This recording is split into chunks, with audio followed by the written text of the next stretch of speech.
Hello, everyone. How are y'all doing today? Welcome to another interview with Shattering Ceilings. I am Melissa Watson Ward, your host, and today I am joined by Rep Bauer, who represents House District 75, and is running for re-election this year. Yes, I sure am. Yes. So you got some exciting news this week, in that the Democratic Legislative Campaign Committee, also known as the DLCC, has spotlighted your race. So how does that help your campaign? It's a huge honor, and I think it just shows the importance of what we brought to the table in 2022, and then what I've been able to do in the State House in my first term. And it also shows that this is the most competitive House race in the state, and one that Democrats cannot afford to give up. So being highlighted is a huge honor, and I've already seen in the past 24 hours some donations coming in from folks across the state. I've been taking my campaign, my reelection campaign on the road across the state and making phone calls even to people outside the state because this is a statewide issue. This is a nation issue, and we have to work together. So the fact that they're going to highlight my campaign, we're going to need all the resources we can get. My opponent we'll talk about is, born a millionaire, and so it's going to take everybody to keep this seat. Yeah, no, I definitely think it's going to take everyone to keep the seat, and it is an important seat in the sense that y'all we've lost some women. We're projected to have less women unless we're able to hold some seats and flip some seats in January. So Rep Bauer's seat is very, very important because it is a swing district. And what actually propelled her to success 2 years ago when she ran was running on abortion rights and very clear platform of abortion rights. So this week is the 2-year anniversary of Dobbs. What is the future of abortion here in South Carolina and even across the nation? First, I remember like 9/11, I feel like I know exactly where I was sitting and what I was doing when I heard that it was overturned last summer, 2 summers ago. Um, you know, Abortion was the main focus of my election in 2022, and I kind of like snuck up on him. He didn't really take me seriously. Mm-hmm. But yeah, he never responded to my campaign. He never responded to reporters. So as far as my reelection, it's still very much going to be a part of my messaging because I think the voters of District 75 in the state of South Carolina deserve to know what he thinks about abortion and our freedom. So that's definitely going to be a part of my messaging. But really in 2022, we thought winning that race would prove, me walking in there into those chambers that if you take our rights, we're going to come after you and take your jobs. And that has not proven out across the state. So, I think there is a chance, unless we really focus, that it could get worse before it gets better in our state. It's terrifying. I mean, we've seen talks about doing away with no-fault divorce, with IVF, with contraception. Like this can get worse before it gets better, folks. And my plea to people is just we have to focus on where we can win this year and put resources behind those, and then we can focus longer term, but we gotta start picking away at this. Yeah, so you mentioned resources and and let's talk about what happened actually like in the primaries. We saw the sister senators, the three GOP incumbent senators being replaced by even more extreme men. And so that is why it's so important for us to show up in November and hold the Democratic seats that we have, because those were three allies, particularly a loss of Senator Katrina Shealy, who, while we don't agree on all issues, she was a champion for women's rights and children's rights. And so there is a little bit of panic in me right now, concern as to what's going to happen in the South Carolina General Assembly without having the voices of women or as many women as we should have, because we're 51% of the population, and we're going to be way underrepresented. So Yeah. what are the resources, what are the things that people can do besides just voting, if they're Mhm. listening right now, to help us push women over the line and win in November?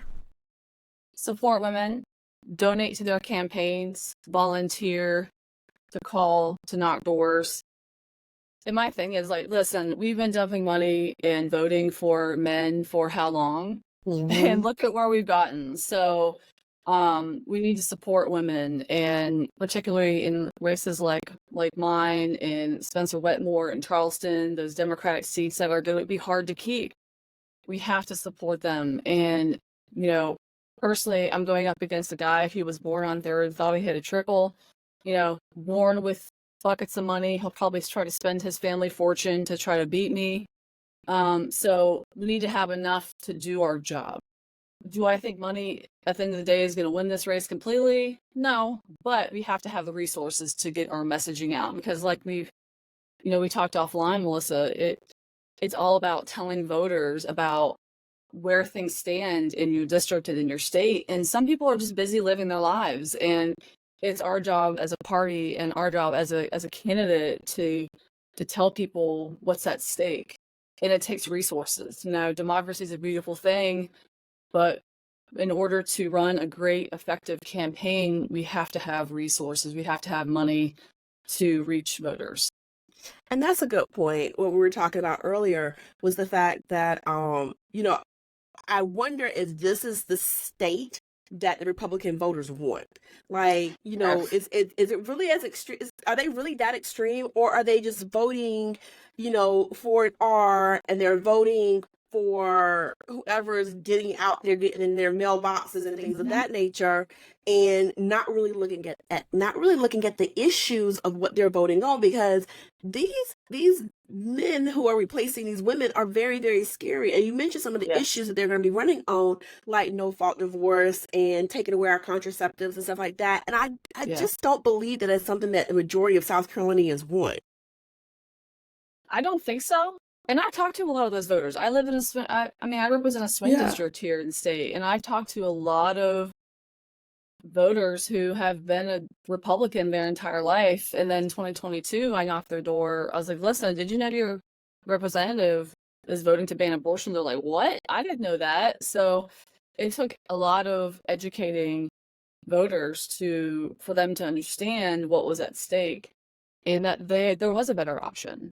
There was Right. someone who could walk and chew gum at the same time, fight for women's freedoms, at the same time hold the comptroller general responsible. So, you know, as women, like, we're great candidates because we can think on our feet, we can think multiple angles on things, and you know, I think a lot of people thought I was going to go there and just talk about abortion, which I did, but I was able to accomplish a lot of other things. And I feel like that's what a lot of other women do when we're elected.